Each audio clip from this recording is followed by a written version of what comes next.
মাঝে, মাঝে রান্না করতে গেলে যে গ্যাসের কি প্রবলেম হয় আমি বুঝি না। ১০ দিন ভালো থাকে তো ১১ দিনের দিন দেখবো কোনো না কোনো কিছু নষ্ট হবে। এসব করলে কিন্তু ভালো লাগে বললেন তো?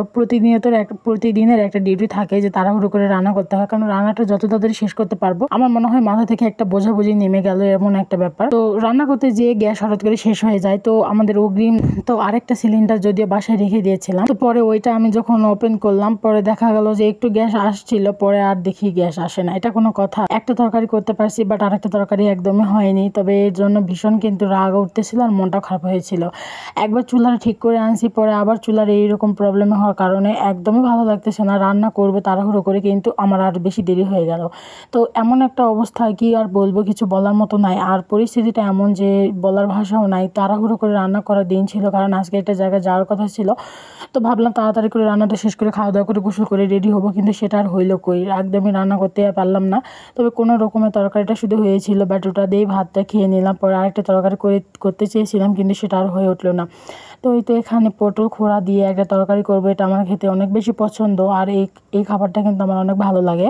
মাঝে মাঝে এটা রান্না করি। এই সিজনটার জন্য আমি কিন্তু অপেক্ষা করে থাকি যে এই সিজনটা আসলে আমি এই কাটোরা খোড়াগুলো খাবো।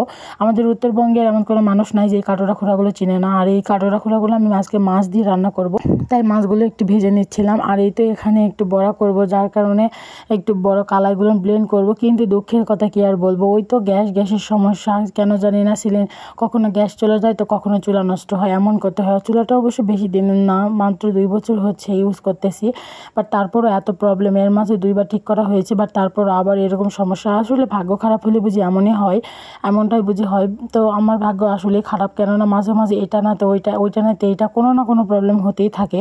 তো তারপরে এই তো কালারগুলো যদিও আমার ব্লেন্ড করা হয়ে গেছে, কিন্তু আমি চুলা দিতে গিয়ে দেখি একদমই আর চুলা দিতে পারছিলাম না, শুধু তরকারিটাই রান্না করতে পারছি, ব্যাস এতটুকুই। তো এরকম হলে কিন্তু মাঝে মাঝে অনেক বেশি বিরক্ত লাগে আর রাগও ওঠে প্রচুর। আমার কিন্তু ভীষণ রাগ উঠতেছিল, আবার অনেক ভয় করতেছিল, কেননা যেহেতু চুলার সমস্যা, সিলিন্ডার থেকে কিন্তু গ্যাস ঠিকই আসতেছিল, কিন্তু চুলাটা দিতে কিন্তু ভীষণ ভয় করতেছিল, কেননা যে কোনো সময় কিন্তু দুর্ঘটনা ঘটতেই পারে।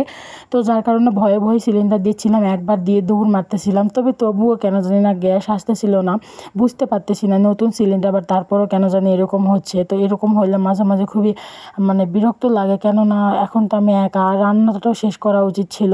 তো এরকম একটা বিষয় কিন্তু পরিস্থিতিটা আসলে অন্যরকম হয়ে যায়, যেটা বলার মতো না। তো কি আর করার, কিছু করার নাই। তবে এটাই ভালো ছিল যে তরকারিটা রান্না করতে পারছিলাম, বাট এটাই অনেক কিছু। যদি রান্না করা না পারতাম তাহলে তো খাওয়াই আর হইতো না, এমন একটা অবস্থা।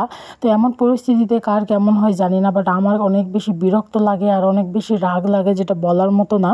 তো বন্ধুরা, আমার ভিডিওটি যদি আপনাদের ভালো লেগে থাকে তাহলে কিন্তু অবশ্যই লাইক কমেন্ট শেয়ার করে পাশে থাকবে। ধন্যবাদ সবাইকে। আল্লাহ হাফেজ।